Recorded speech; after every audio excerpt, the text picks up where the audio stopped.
Patrick, what could be some of the red flags and some of the things to watch out for when our prospective clients are considering buying a business for about 100, 150K that's already operational? Hey, you want to come to the US, get to E-2 visa, L1, or straight out a green card? We've been doing this for the past 10 years, and we wrote a book. It's called Own Your American Dream. What is special about this book is that we went back and have spoken to 21 successful applicants who opened up their businesses here and who are continuing to live the American dream. Hear it from them, because they talk about their fears, their mental state, what went wrong, what went right. The entire blueprint is there. You could just buy the book right here. You can just read it and make up your mind. Continue your video. If it's being marketed to E-2 visa investors, and the same thing with franchises that just market to E-2 visa investors, that's a massive red flag.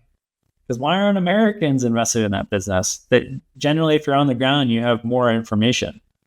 So there's a information asymmetry between people coming from abroad and the opportunity that exists in the US. So if it's saying, E-2 visa eligible, get an E-2 visa, invest in this business, semi-absentee business, absentee owner for 100K.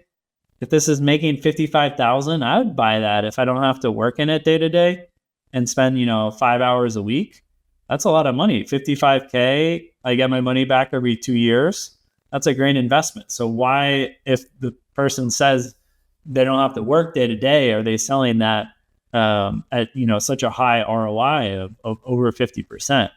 So those are some of the red flags, as well as businesses that could easily be consolidated but are selling as individual. So you have a Lake Mary pool service route for sale. If this was scalable and it didn't rely on the owner to probably service the pool routes or sometimes jump in or really heavy on the sales, you would just have a private equity fund or a bigger pool service route that would just snap these up. They would buy that because there would be consolidation.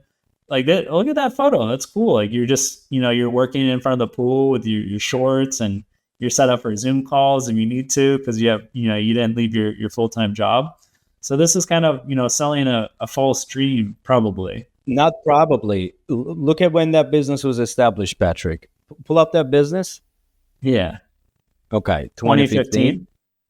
That business is being... Why is the cash flow so high? Is it just the owner that works this? That doesn't make any sense. $130,000 revenue. Like what businesses do over like 70% margins? Like drug dealers, I guess, do 70, 80% margins. I don't know who else does. Even like Google and tech companies, it's closer to 30%. I guess one thing to look out for, I don't think Biz Buy Sell discloses this information, is how long the business has been sitting on the market. This particular listing's been there as far back as I can remember. I think you pay it's not that much. You get those stats. Go down to the similar listings. And it seems like it's the same guy selling these businesses. So like, wouldn't it make sense for him to have sold, if it was legit, to like a competitor that can roll these up into some bigger company? So it's now $1 million or a $5 million pool service route company. So it sounds like this is like you're kind of buying yourself a job, where if you're coming from abroad, you have $100,000 to invest, and especially if you're coming from like a developing market, Pakistan, I even put Turkey in that category. 100K, you can do a lot of stuff with 100K in Turkey. So do you really want to come here and be the guy that's cleaning pools for the next 5 years? Not really. It's something if it's like 4 months or 6 months of doing that, but 5 years of doing that in the hot Florida sun, that's tough. That's a grind. You can't do much with $100,000 in Turkey. Let me put that out there. You can't. Yeah. You can't. Especially lately, no. You can open an ice cream shop. So ice cream shop in the US would probably be like 200 to 300. So you can't do something incredible in Turkey for 100K, but you can at least... No, look, 100K doesn't go a long way in Turkey. It doesn't go a long way here in the US for sure.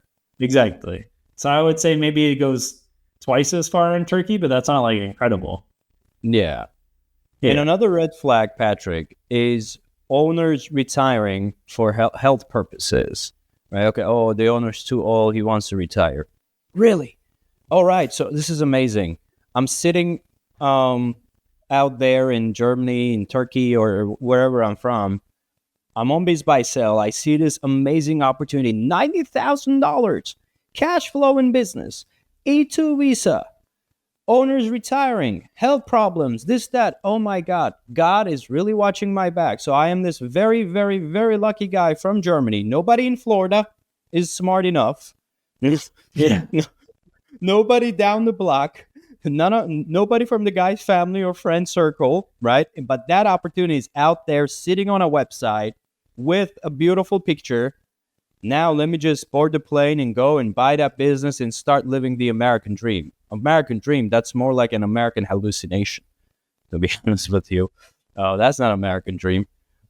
You're hallucinating, most probably. But yeah, that's what I would say definitely is one red flag to look out for. Yeah, it's also, you don't want to take a step, like a too big of a step back. So we've had this with our friends from South Asia, where it was common for the previous generations, because maybe they didn't speak English well and they didn't have the relationships, the know-how. But now the second gen are like engineers, doctors, work in technology. And we've both have spoken to people like that are considering opening a convenience store. And they work in software. They're getting paid pretty well in Canada or the UK. And it's like, man, that's a big step back. Like, your parents probably went through that in Canada, UK, so you didn't have to. And now you're going to do that in the US. It's a grind to work and own a convenience store. I think it's a great idea, convenience store. So the best thing is, here's the thing. I say this all the time.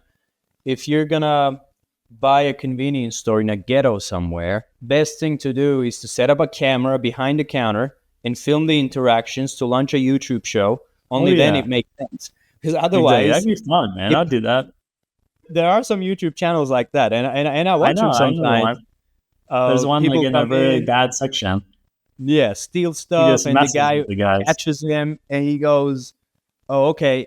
Why don't you tell me you were hungry? I'm gonna give you that stuff for free." 1 million views on YouTube.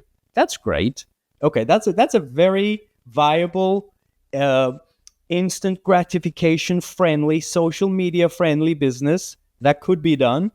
However, if you're thinking about running a viable convenience store business as a software engineer back home and come to America and do it in a semi-sketchy neighborhood without YouTube, that's going to be tough. Yeah. Yeah, I mean, you want to aim high. You got to be realistic, but you want to aim high. Another like business we see a lot are trucking businesses. That clients come to us and they want to like buy a few trucks and have truck drivers, run the routes. And I see the appeal because you get an asset, and even if the business like goes to crap, you have that asset. And sadly, like I saw on our Instagram account, like when I scrolled through our Instagram account, all these ads were coming up for invest in a trucking business, 40% ROI, E-2 visa eligible. And it's the longest running scam I've seen in the last 10 years of being in the E-2 visa space is these trucking scams. There's one even says may apply for EB2 visa. So that's we know that's a different category. I don't know if that business broker knows that EB2 is different than E2 visa, but doesn't show anything about the sales, which is kind of weird, where they show EBITDA 146,000 and gross revenue 555,000, but no for cash flow. The multiple's 1x. I mean, this is just like, doesn't make any sense. False advertising, and I don't know how that's legal, frankly.